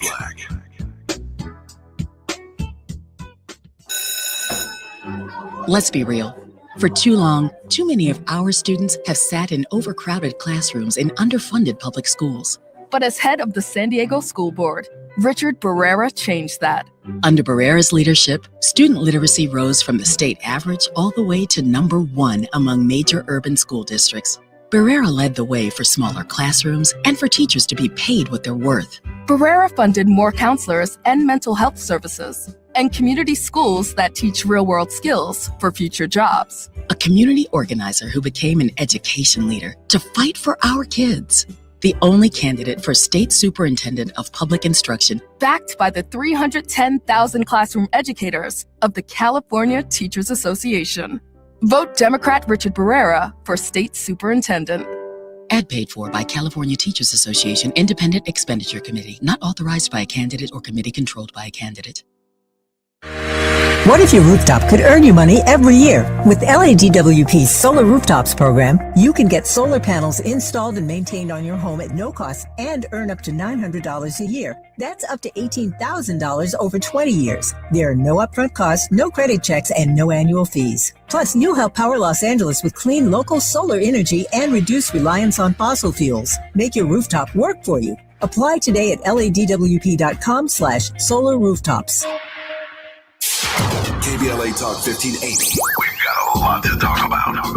KBLA Talk 1580 joins you in standing for voting rights. The midterm election campaign season is here now. The 2028 presidential election is right around the corner. When We All Vote is a leading national nonpartisan initiative on a mission to change the culture around voting and to increase participation in each and every election by helping to close the race and age gap. Created by Michelle Obama, When We All Vote brings together individuals, institutions, brands, and organizations to register new voters across the country and advance civic education for the entire family and voters of every age to build an informed and engaged electorate for today and generations to come. When We All Vote empowers their supporters and volunteers to take action through voting, advocating for their rights, and holding their elected officials accountable. It's all in for 2026 and 2028. Please visit whenweallvote.org to stand up for your rights, voting rights. This is a community call to action from KBLA Talk 1580. You're listening to Jesse Jackson Jr. on KBLA Talk 1580. The Jesse Jackson Jr. Show. The Jesse Jackson Jr. Show. The Jesse Jackson Jr. Show. The Jesse Jackson Jr. Show. King Volley drops the beat. Come on and talk with me. Come on and listen to me. Come on and talk with me. Come on and listen to me. KBLA Talk 1580. It's Wealthy Wednesdays on the Jesse Jackson Jr. Show and the Politics of Our Faith with Dr. S. Todd Yeary. Dr. Yeary's social justice work includes having served on the national board of the National Action Network from 2015 to 2021. That's the organization founded by the Reverend Al Sharpton. He's the past political action chair for the Maryland State Conference of the NAACP and is co-founding principal of Community Churches for Community Development, Inc., and is founding principal of SALT, Strategic Advocacy and Legislative Think Tank, a faith-based public policy collaborative. Dr. Yeary, welcome forward to the Jesse Jackson Jr. Show and to your show, The Politics of Our Faith. If I could just get the technology to act right, I'd be in great shape. That's all I know. But always good to be with you. We have a very special guest in this hour, none other than attorney Joey Jackson, nationally recognized attorney who has for more than 2 decades represented individuals, labor unions, state and federal court. Mr. Jackson and his associates have represented a diverse group of clients under the glare of cameras, as well as those who have never attracted public attention. We are grateful for his ministry and for his work. Joey, welcome forward to the Jesse Jackson Jr. Show. Good to be here. We're missing the fine doctor, huh? Fine doctor. we finally caught him, Joey. Hey, Todd, Joey raised a really interesting point that really scared the hell out of me. And that is that there's no narrow Supreme Court decision, which was, Dad's fundamental premise when you were, of course, advising him. And Joey just laid out a scenario where once we move beyond voting and look at the application of the judgment, not of the facts of the voting case, but the principle that the court itself is trying to advance here, that there's almost no moment in American life where we cannot give consideration to a race-conscious remedy to a race-conscious problem. Yeah, help me, Dr. Yeary. Help us, please. You're gonna let the Joey Jackson set the table, and you want me to add some commentary. I'm gonna say ditto what he said. I don't know everything that he said, but I think that's probably the right thing to do. Listen, I think Joey's the mute button is. Try hitting the mute button. Yeah. Joey lays this point out, and I think we have to take it seriously, that the remedy for, let's just call it largely reparations, or more formally restitution for the harms that have been done, is to really just kind of erase this race-based prioritization of certain interests that has benefited certain communities for several generations. Now that it's an issue, let's just say we're not going to do it anymore. And so you can't fix a race-based harm with a race-based solution. That's kind of the dissonant thinking that's coming from the majority of the court. But that's not how the principles of restitution even work. If we think about what is the intentional harm that was imposed, I've mentioned this policy before. I still think it has a lot of potential. We got to figure it out. There was the Homestead Act, but then there was a Southern Homestead Act that was more directed at formerly enslaved Black people. Well, they got rid of the Southern Homestead Act and left the first Homestead Act that was put forth in 1862 before the Emancipation Proclamation. It was then allowed to create literally generations of wealth for particular communities with the government's aid. And it used race as the distinction. So, they say, well, if you're free, well, we know what free meant. We know what free didn't mean too, right? We saw that in the Dred Scott decision. So we've got to go back and we've got to challenge this. And I think Joey's right. This is the time that we cannot disengage from the voting process because it's more frustrating. It may be more cumbersome. It may be even more difficult.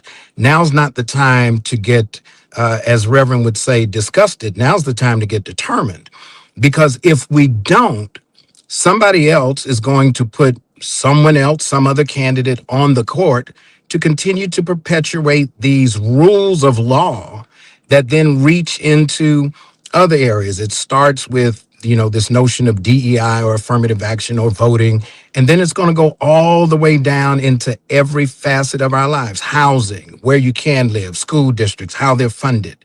When we start looking at the Great Society Plan legislation, that was really built upon the Civil Rights Act of 1866 that then ended up being codified in the 14th Amendment. That's really what they're coming after. They have never liked the notion that the Civil Rights Act of 1866 said Black people had the same rights that white people do. They've been offended ever since, and that offensive attitude remains to this day. We have about 3 minutes before we come forward. I do want to raise a complicated question. So what you're saying is that when we move beyond the drawing of districts and the gerrymander, which can no longer be racially intended, if you will, everything ... that Joey said and what Todd has been saying. But it seems to me that on the question, for example, of gender, this idea only applies to Black women, but white women who don't have a racial remedy still have a female remedy to their non-participation in diversity, equity, and inclusion and other aspects of American public and private life, because Robinson or the Louisiana decision, Joey, doesn't apply to them on the basis of race, and it doesn't reach into gender, and therefore it only applies to Black women. Joey? I may have lost Joey on that one. Joey hit the mute button. Here, as you're mentioning that, I mean, if race-based, if beyond the interpretation of just lines and the gerrymander, that the court is now going to impose its race solution on the entire nation, which is color blindedness, then women who have experienced gender discrimination, it only says to Black women, you can't participate on the basis of your race, but possibly participate on the basis of the fact that you're female. But it leaves white women entirely out of the scope of any form of discrimination or remedy for discrimination on the basis of race-based affirmative action. That is, white women have a justification and a basis for their progress that are not affected by Louisiana versus Kelly at all. They still get to be diverse. They still get affirmative action. They still get to be included because nothing about this decision goes after gender. I think this is where Professor Cheryl Harris's 1993 Harvard Law Review article called Whiteness as Property is particularly poignant. Whiteness isn't just about privilege. It is actually a property interest. It is a claim to an entitlement that affords distinctions from everything like access to different laws. Remember when we first heard this notion of reverse discrimination? Well, reverse discrimination is a specialized legal interpretation that only applies to white people. Reverse discrimination doesn't affect any other group. And so we have special analyses, we have special protections, because at the end of the day, the notion of whiteness as not just a construct, but actually a legal property right. You and I, we saw even in Plessy versus Ferguson, when Homer is 7/8 white, 1/8 black, says to the conductor, "Oh yeah, by the way, I'm a black guy." You couldn't tell, but just by making the claim, shifted his apparent entitlement to his real entitlement. I'm Jesse Jackson Jr., listening to the Jesse Jackson Jr. Show. Our final segment will on our Politics of Our Faith with Dr. S. Todd Yeary and Joy Jackson, and we'll be back momentarily. While you're stuck in traffic, we can at least bring you up to speed on the news of the day. You're listening to Jesse Jackson Jr. only on KBLA Talk 1580.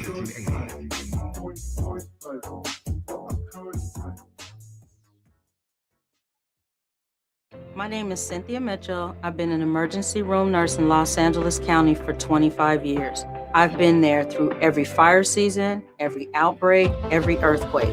Every time Los Angeles needed us, the doctors and nurses of Los Angeles County showed up. And right now, I'm seeing another disaster coming. Trump's cuts to Los Angeles County's healthcare system are a public health crisis in the making. Medi-Cal, public hospitals, disaster preparedness are all at risk, but we can stop it. Measure ER fights back against these cuts. For a half a penny, we keep emergency rooms open, care within reach for working families, and doctors and nurses serving the communities we love. When you vote yes on Measure ER, you're not just voting for healthcare, you're voting for LA. Vote yes on Measure ER by June 2nd. Ad paid for by Yes on ER, Restore Healthcare for Angelenos, sponsored by St. John's Community Health and Health Justice Action Fund. Ad committee top funder, St. John's Community Health. Going to a World Cup match in LA this summer? Ditch the parking stress and ride Metro. With direct service from across LA County, it's the easy way to get there for just $1.75 each way.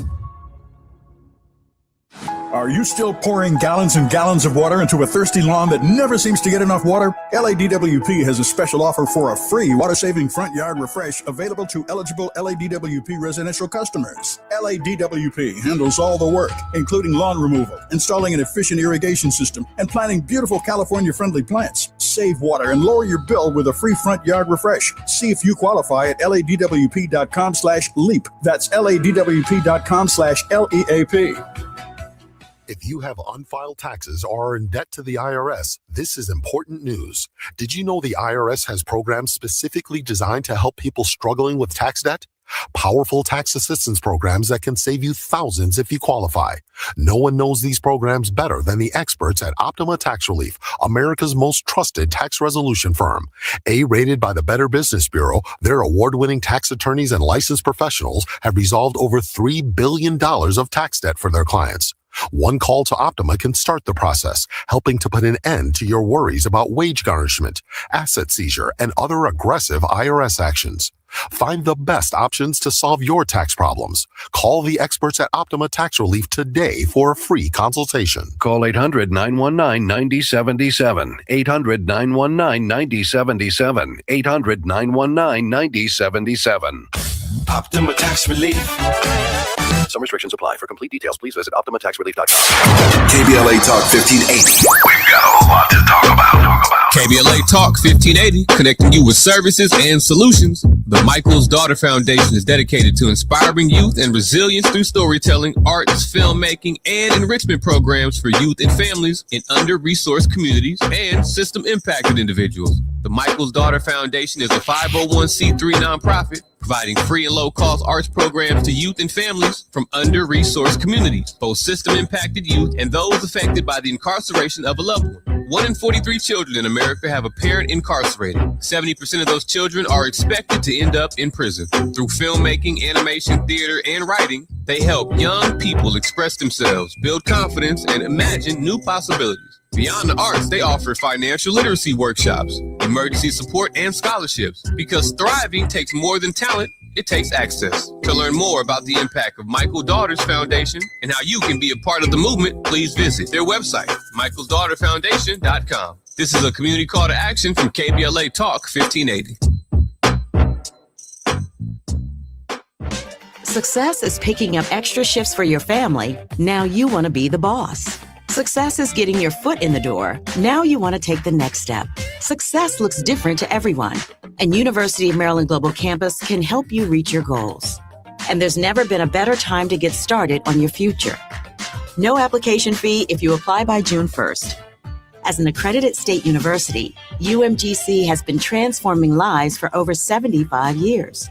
With more than 135 undergraduate and graduate degrees and certificates, online and hybrid courses, personalized support, financial resources, and lifetime career services, achieving your dreams is more possible than ever before.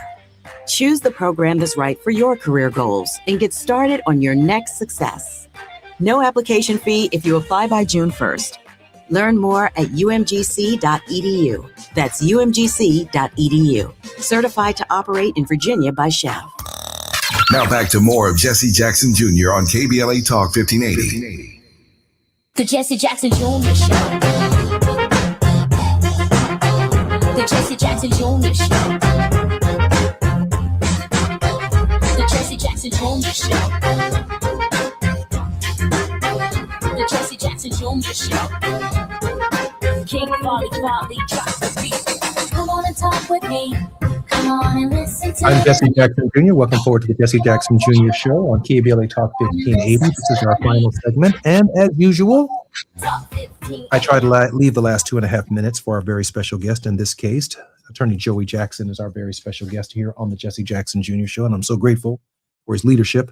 I'm really, really careful with Joey, Todd. And one of the reasons I am, not because he can't handle anything that's put in front of him, but I fully expect Joey to be in front of the U.S. Senate one day being confirmed for something, Vice President of the United States or Attorney General. And I want nothing that I say or do to Joey on the record to ever be part of that discourse between Joey's future and the promise that he represents and the hope that he has for all of us. Joey, welcome forward to the Jesse Jackson Jr. Show. Absolutely. Wonderful to be here with you and the fine doctor with the technical difficulties, but he got it in. Hey, let me throw a curveball at you. I'm leaving the last 2.5 minutes for Joey and Dr. Uri. Please feel free to jump in here with this as well. The breaking news today is that Donald Trump is allowing 10,000 South Afrikaners into the United States and no other white South Africans. Let me be specific, not black South Africans, not black Nigerians. He is expanding essentially the quota to include 10,000 aggrieved South Africans who he says have complained about racial oppression in Africa. At the same time, we're having a debate in the United States about our participation in the Congress of the United States and expressing our grievances for being able to participate in our own government. I say that to say there seems to be exceptions here, Joey, to Louisiana versus Calais, where we can't have race-based remedies to address our grievances. But the president is applying race-based grievances in international policy to welcome Greenlanders, South Afrikaners, and anybody else who ain't black, brown, Hispanic to the United States. Joey, I'm deeply troubled by that.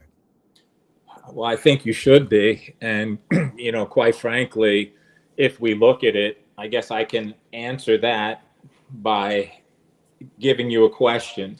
how many people from Haiti have been permitted to come to the United States? Do we have any idea as to that? I think it's easy, 0. How many people from Grenada have been permitted to come to the United States, meaning get under these exempt circumstances that you've laid out as it relates to South Africans, who are non-Black? And so I think that there's an antagonistic nature of this administration, to put it lightly, of all things Black and brown. I would gladly defend that in front of the U.S. Senate or any place else that I might appear. I don't expect to be there, but I would just tell you that, the facts are the facts, and there comes a point in time that we have to look at the realities before us. And when you start looking and examining how books are being removed, that relate to African Americans from institutions of our military, when you start to look at the attack again on diversity, equity, and inclusion programs, when you look at the attack on who universities can admit and who they can't, and who they can hire and who they can't, who law firms should represent and who they should not, I think it's becoming blatantly and obvious about what Make America Great Again really means in terms of the hue of this country. And until we acknowledge and accept that and do something about it, we're going to be in a very dark place, which we are. But I have a lot of hope, and I will end on hope, and I will end on the optimism of your great late dad, who wanted always to keep hope alive. So I'm hopeful for a better tomorrow. I'm hopeful that the U.S. Senate will wake up and start pushing back against the president, that the Congress will wake up and start pushing back against the president, and that we can call it for what we see. And that is that African Americans are under attack in this country. And I think the lack of righteousness does not last forever. And so I see a new day reckoning and a new dawn arising. And I think that dawn includes people who look like us really ascending and continuing to do great things, and the tide being changed and changed soon. Joey, we're so grateful for your service. Thanks for being on our show today. Amen to that. Thank you. Keep doing what you're doing. You are brilliant. Please give my very best on behalf of my mother to your wife as well, and to Absolutely. your family. We love you very much, and there's nothing you can do about it. Absolutely. Thank you. Joey. Appreciate you. Dr. Yuri will be joining us in just a second. I think he might have a slight technical difficulty, but I do want to say this about the South Africans. It's just almost unconscionable for me to imagine that the President of the United States is welcoming 10,000 aggrieved white South Africans to the United States. That's the breaking news in this hour on the Jesse Jackson Jr. Show at KBLA Talk 1580. And I also want to say that soon they will have the right to vote.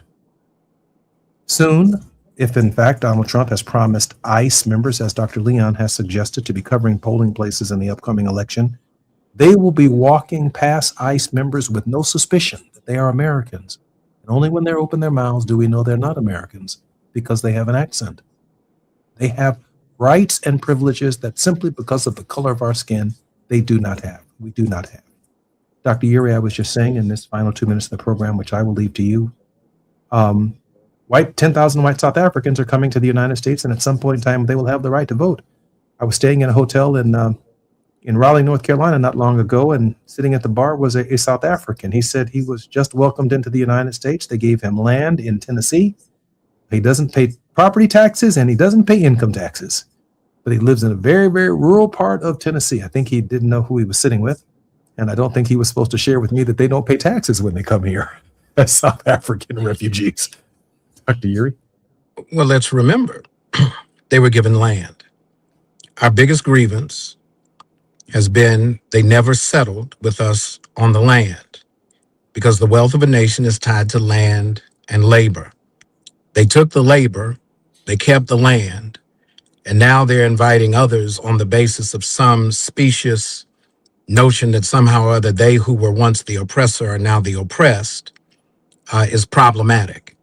And so until we hold the government accountable to do justly, to love mercy, and to walk humbly with God, we're going to continue to have to keep the pressure on to make sure that they do right by us.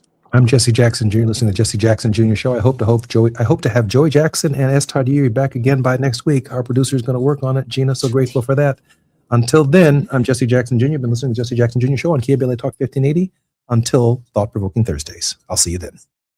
KBLA 1580 Santa Monica. I'm